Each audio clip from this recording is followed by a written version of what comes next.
Buffett dünyadaki en katı meblağ salgıcının birisi hazır. Dünyadaki en çoğun baylağının birisi hazır. Dünyadaki 3. çoğun baylığı deyim benim bilişimce. Karanlar ma Buffett'ın pul tepiş usulü o başka Elon Musk, Bill Gates, mayun katarlıklarının hiç kayısı okşamaydı. Bu yüz undaq şirket kurup özü məsulat işləb çıxırıb, bazar silib, bazar içib və ya başqa mülazimət şəkli bilən bundaq pul tapmaydı. Bu məbləğ saldı, payçek oynaydı. Yani puldun paydılığını pul tapıdığını ima o. Payçeki bazarını, dünya bazarını şunda küzüp oldurup, da danlıq şirketlik eləməz. Üzünün küzüşkən şirket olsa şunun məbləğ saldı.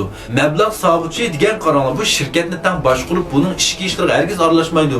Fakat meblağını saldı, yıllık paydasını ağırmasılan boldu bu. Qağa vaqtda uyda tamaşasını qilib, oyununu oynab yürüydü xalas. Yani ma'u haqiqiy sayfuzu yo'q, shunami? Yani şunun uchun bunun başlıq danq o'g'ashqa bu Buffett bilan bir vaqt tamaq yeyishmi palanib bu. Bir kichik şirketninki baş direktor Buffett bilan tamaq yaptı degan xabar tarqalgandan keyin bu şirketning paychek vahşi uyusudu. Undaqda sizning bu Buffettni tushunib baqdingiz varmı?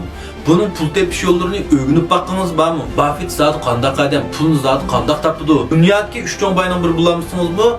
Ya ki Şincan'daki iş bulmuşsa yüzünüz turuşup bilen nail şehir'deki 3 çoğun bayından birisi boğunuz var mı? Buffett doğruluk bu tuluk düşendiriş ve bu kitap klas ketilip aran jigirmiş goy. Nait ezan hem kitaptın öğünüp aldığın nesi güçlük.